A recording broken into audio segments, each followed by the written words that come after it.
मुख्यमंत्री जयराम ठाकुर ने दिल्ली में प्रधानमंत्री से की मुलाकात। प्रधानमंत्री से प्रदेश के विभिन्न मुद्दों पर की चर्चा। सावड़ा कुंडू जल विद्युत परियोजना और लुहरी परियोजनाओं के शिलान्यास उद्घाटन करने का प्रधानमंत्री से किया आग्रह। हिमाचल प्रदेश में तेज बरसात से नदी नाले उफान पर, ब्यास का भी बढ़ा जल स्तर। मंडी जिला में छोटे बड़े 48 रोड बंद, 143 विद्युत ट्रांसफार्मर प्रभावित। सेवाओं की बहाली के लिए जुटी मशीनरी। पंजाब में चरागाह के रास्ते को लेकर दो गुटों में हुई मारपीट। मामले में पुलिस ने क्रॉस FIR की दर्ज। गहनता से तफ्तीश में जुटी पुलिस। वीडियो सोशल मीडिया में तेजी से हो रहा वायरल। और सावन के पहले सोमवार को हुई झमाझम बारिश के कारण कम ही लोग पहुंचे शिवालय। कहीं लगा खीर भंडारा तो कहीं भक्तों ने शिव का किया गुणगान। नमस्कार, आप देख रहे हैं HP 24x7। मैं हूं जनीशा। मुख्यमंत्री जयराम ठाकुर ने शनिवार को दिल्ली में प्रधानमंत्री नरेंद्र मोदी से भेंट कर उन्हें राज्य सरकार द्वारा अपनाए जा रहे कोविड प्रोटोकॉल और टीकाकरण कार्यक्रम के बारे में अवगत करवाया। मुख्यमंत्री ने शिमला में मीडिया को बताया कि प्रधानमंत्री से 111 मेगावाट क्षमता की सावड़ा कुडू जल विद्युत परियोजना का उद्घाटन करने और सतलुज जल विद्युत निगम द्वारा निर्मित 210 मेगावाट लुहरी स्टेज 1 और 66 मेगावाट धौला स्थित परियोजनाओं के शिलान्यास करने का आग्रह किया है। सावड़ा कुड्डू जो है जिसका इनॉग्रेशन होना है 1800 करोड़ रुपए का प्रोजेक्ट है। इसके अलावा दो प्रोजेक्ट लुहरी और धौला स्थित जो है, ये दो प्रोजेक्ट जो है इनका फाउंडेशन स्टोन के लिए आदरणीय प्रधानमंत्री जी को हमने निमंत्रण दिया कि आप आए हिमाचल प्रदेश में। और ये 3 प्रोजेक्ट जो जिसमें एक का इनॉग्रेशन होना, 2 का फाउंडेशन स्टोन होना है, तो उसके लिए हिमाचल में आकर के इस कार्य को करने के लिए हमको आशीर्वाद देने के लिए पहुंचे। ऐसे बहुत सारे विषयों पर चर्चा हिमाचल के संदर्भ में हुई है और प्रधानमंत्री जी ने बहुत अच्छे से सारी बातों को सुना और हिमाचल की बहुत सारी जानकारियां भी हासिल की। बरसात के मौसम की स्थिति और जो पर्टिकुलरली जो इंसिडेंट धर्मशाला में हुआ अभी हाल ही में, उस पर भी अपनी संवेदनाएं व्यक्त की। और इसके साथ साथ में टूरिस्ट हिमाचल प्रदेश में आ रहा है और बड़ी संख्या में आ रहा है। हमने उनको अवगत कराया कि वहाँ हमने थोड़ा सा मैकेनिज्म डेवलप करने की कोशिश की है ताकि जो क्राउड की शेप में कुछ जगह देखने को लोग मिले, उस तरह की स्थिति में हम उसको ठीक तरह से रेगुलेट कर सकें। वो भी हमने उनसे बातचीत साझी की। हिमाचल में वैक्सीन की सिचुएशन को लेकर के प्रधानमंत्री जी ने कहा कि आप अच्छा कर रहे हैं और मुझे इस बात की खुशी है कि पूरे देश भर में बेस्ट स्टेट के रूप में हिमाचल प्रदेश कोविड की सारी वैक्सीन के अभियान में जो है आगे होकर के काम कर रहा है। स्वास्थ्य मंत्री ने शिक्षकों से आग्रह किया है कि वह छात्रों के सर्वांगीण विकास के लिए बच्चों के साथ व्यक्तिगत संबंध भी स्थापित करें ताकि छात्रों का सर्वांगीण विकास सुनिश्चित हो सके। उन्होंने कहा कि नई शिक्षा नीति का उद्देश्य छात्रों का सर्वांगीण विकास करना है। यह बात स्वास्थ्य मंत्री राजीव सैजल ने सोलन में स्थित बाहरा विश्वविद्यालय में आयोजित मैथ और साइंस अध्यापकों के लिए क्षमता निर्माण के लिए एक कार्यशाला के शुभारंभ के अवसर पर कही। सोलन शिमला जिला के मैथ और साइंस अध्यापकों के लिए सोलन के बाहरा विश्वविद्यालय में 2 दिवसीय क्षमता निर्माण पर कार्यशाला का आयोजन शिक्षा विभाग द्वारा किया गया है, जिसका मुख्य उद्देश्य खेल खेल में बच्चों को किस तरह से मैथ और साइंस का ज्ञान दिया जाए। इस मौके पर स्वास्थ्य मंत्री ने अध्यापकों से आग्रह किया है कि वह प्राचीन भारत की शिक्षा पद्धति पर भी विचार करें ताकि प्राचीन शिक्षा पद्धति से भी छात्रों को ज्ञान मिल सके। शिक्षा मंत्री ने कहा कि इस कार्यशाला से अध्यापकों को नए नए गुण सीखने को मिलेंगे और इससे स्कूलों में बच्चों को सीधा लाभ होगा और मैथ्स और साइंस में छात्रों की रुचि भी बढ़ेगी। मेडिकल और नॉन मेडिकल अध्यापकों के क्षमता निर्माण के हेतु एक 2 दिवसीय वर्कशॉप का यहाँ पर बाहरा विश्वविद्यालय में आयोजन है, जिसका आज मैंने यहाँ पर शुभारंभ किया। और उपनिदेशक शिक्षा सोलन और शिमला में उनको बधाई देना चाहता हूँ कि आपने एक बहुत शुभ प्रयास ये किया है, क्योंकि अध्यापन की नित नई विधाएं जो हैं वो विकसित होती जा रही हैं। तो हमारे अध्यापक जो हैं अपडेट रहें और उन विधाओं से अवगत रहें ताकि फिर आगे चल कर के हमारे बच्चों का जो शिक्षण है वो अच्छा हो सके। और मैं देख रहा था काफ़ी अच्छी तादाद में, काफ़ी अच्छे नंबर में हमारे अध्यापकगण इस कार्यशाला में उपस्थित हैं और उससे लगता है कि अध्यापक भी जो है इस कार्यशाला का लाभ लेने में उनको भी बहुत इंटरेस्ट है साथ ही साथ भारा विश्वविद्यालय ने आज क्लीन हिमाचल करके एक अभियान जो है उसका शुभारंभ किया है। इसके लिए मैं उनको बधाई देता हूं और ये अभियान जो है ये 1 वर्ष तक चलने वाला है। हिमाचल प्रदेश में एक बार फिर बारिश का दौर जारी है। बरसात के मौसम में हो रही बारिश को देखते हुए मौसम विभाग ने ऑरेंज अलर्ट जारी किया है। मंडी जिला में भी तेज बरसात के चलते नदी नाले उफान पर हैं और भूस्खलन से जिला में छोटी बड़ी सड़कों को मिलाकर 48 सड़कें बंद पड़ी है। साथ ही 143 विद्युत ट्रांसफार्मर प्रभावित हुए हैं, जिन्हें जल्द से जल्द पुनः बहाल करने के लिए विभागीय अधिकारी कर्मचारी मशीनरी के साथ मौके पर जुटे हुए हैं।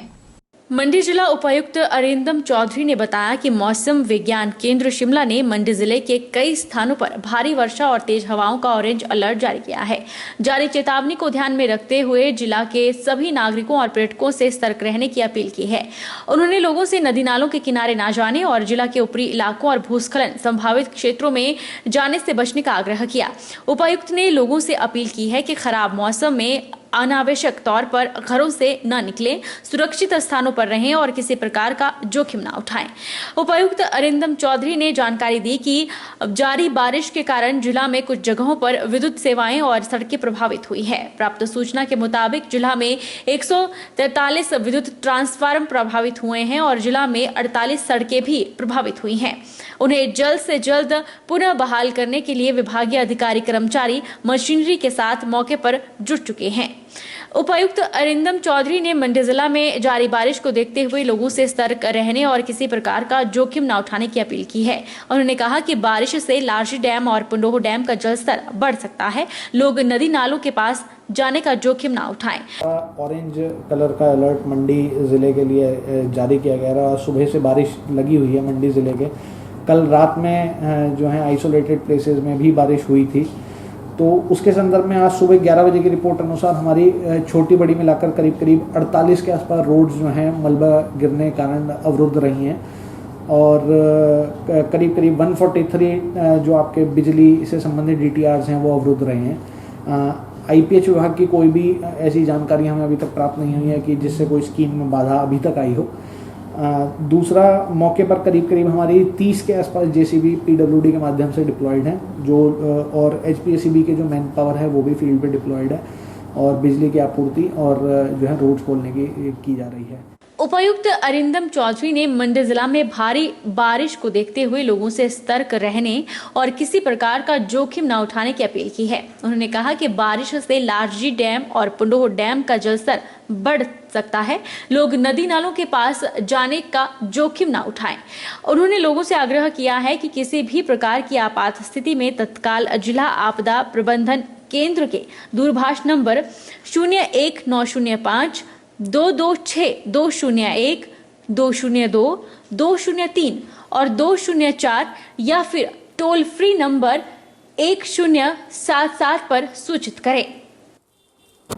जैसा कि आपको पता है कि जो है लारजी डैम भी है मंडी के अंदर और नदी नालों से परिपूर्ण जिला है ये, तो लोगों से मेरी अपील रहेगी कि तेज बहाव के कारण जल स्तर कभी भी बढ़ सकता है और नदी नालों के अंदर जो है जाने का जोखिम ना उठाएं और जो है जब तक अनिवार्य ना हो या ज़रूरत ना हो तब तक घरों के अंदर ही बैठे रहें। और ये जो बारिश का जो अकस्मात बारिश और जो तेज़ हवाएं जो चल रही हैं इनसे बचने के लिए थोड़ा अपना प्रोटेक्शन रखें आप। इसी के साथ ही डिस्ट्रिक्ट डिजास्टर मैनेजमेंट अथॉरिटी में जो हमारे टोल फ्री नंबर है 1077 एक्टिवेटेड है। उसके अलावा लैंडलाइन 226 201 202 203 204 और सैटेलाइट फ़ोन 899 111 8848 ये नंबर्स हमारे आज सुबह 6 बजे से ही एक्टिवेटेड थे सारे और 24 घंटे के जो हैं चलेंगे ये नंबर। और किसी को भी कोई समस्या है आपातकालीन स्थिति में हो तो इन नंबरों पर तुरंत संपर्क करें और ताकि हम लोग आप तक पहुंच सकें। भारी बारिश के कारण लड़भड़ोल क्षेत्र में तबाही का माहौल बन रहा है। बहुत सी जगह ऐसी हैं जहां दुकानों घरों में पानी घुस गया है, जिस कारण लोगों का बहुत ज्यादा नुकसान हुआ है। ग्राम पंचायत खद्दर रोपड़ी में बारिश के कारण हालत खराब है। भारी बारिश के कारण कहीं कहीं तो सड़क में पेड़ गिर गए हैं और मार्ग बंद पड़े हैं। ग्राम पंचायत ऊटपुर के प्रधान ने बताया कि ऊटपुर पंचायत के अंतर्गत गांव घटोड़ वार्ड नंबर 3 में भारी बारिश के कारण रात को भूस्खलन हुआ है, जिससे रोड और डंगा जो कि 5 महीने पहले निर्मित किया था, क्षतिग्रस्त हो गया है। डंगे के क्षतिग्रस्त होने से पानी की बावड़ी भी धंस गई है। इसी बावड़ी से वार्ड नंबर 3 में पीने का पानी प्रयोग किया जाता है। सप्लाई का जो पानी आता है वह बिना फिल्टर से सप्लाई होता है। यह पानी कपड़े धोने, माल मवेशियों के काम आता है। उन्होंने कहा है कि इस सड़क और डंगे के गिरने के कारण 5 रिहायशी मकानों को भी खतरा उत्पन्न हो गया है। बारिश से मंडी जिला में जनजीवन अस्त व्यस्त है। यहाँ 48 सड़क मार्ग यातायात के लिए बाधित है। लोग जान जोखिम में डालकर यात्रा कर रहे हैं। बारिश और होने से बथेरी कटौड़ा मार्ग बंद पड़ा है। आप इस वीडियो में देख सकते हैं कि किस तरह जान जोखिम में डालकर लोग गाड़ी को क्रॉस करवाने में लगे हुए हैं। एक तो कच्ची सड़क, ऊपर से पहाड़ी दरकने से आधी सड़क भी बंद पड़ी है। वहीं दूसरी ओर NH चंडीगढ़ मनाली पर मंडी के 7 मील की भी एक वीडियो सामने आई है, जहां पहाड़ी से बुरबुराकर मिट्टी पत्थर गिर रहे हैं। कई जगह पर भूस्खलन होने से गाड़ियों को नुकसान पहुंचा है।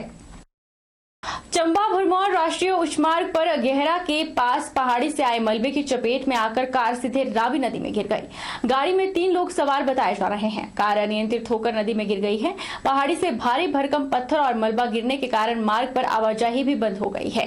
दोनों ओर लंबा जाम लगा हुआ है। चंबा भरमौर राष्ट्रीय उच्च मार्ग पर गेहरा के पास पहाड़ी से आए मलबे की चपेट में आकर कार सीधे रावी नदी में जा गिरी। जानकारी के अनुसार कल्याणो पुत्र फरगू निवासी गांव चुकरासा डाकघर और सब तहसील धरवाला जिला चंबा 55 वर्षीय सुभद्रा देवी पत्नी कल्याणो और 28 वर्षीय तेजनाथ पुत्र कल्याणो नदी में बह गए। तेजनाथ कार ड्राइव कर रहा था। पुलिस और प्रशासन मौके पर पहुंचा और नदी में बहे लोगों की तलाश की जा रही है। अभी कार का भी कोई सुराग नहीं मिल पाया है। रुकेंगे एक छोटे से ब्रेक के लिए।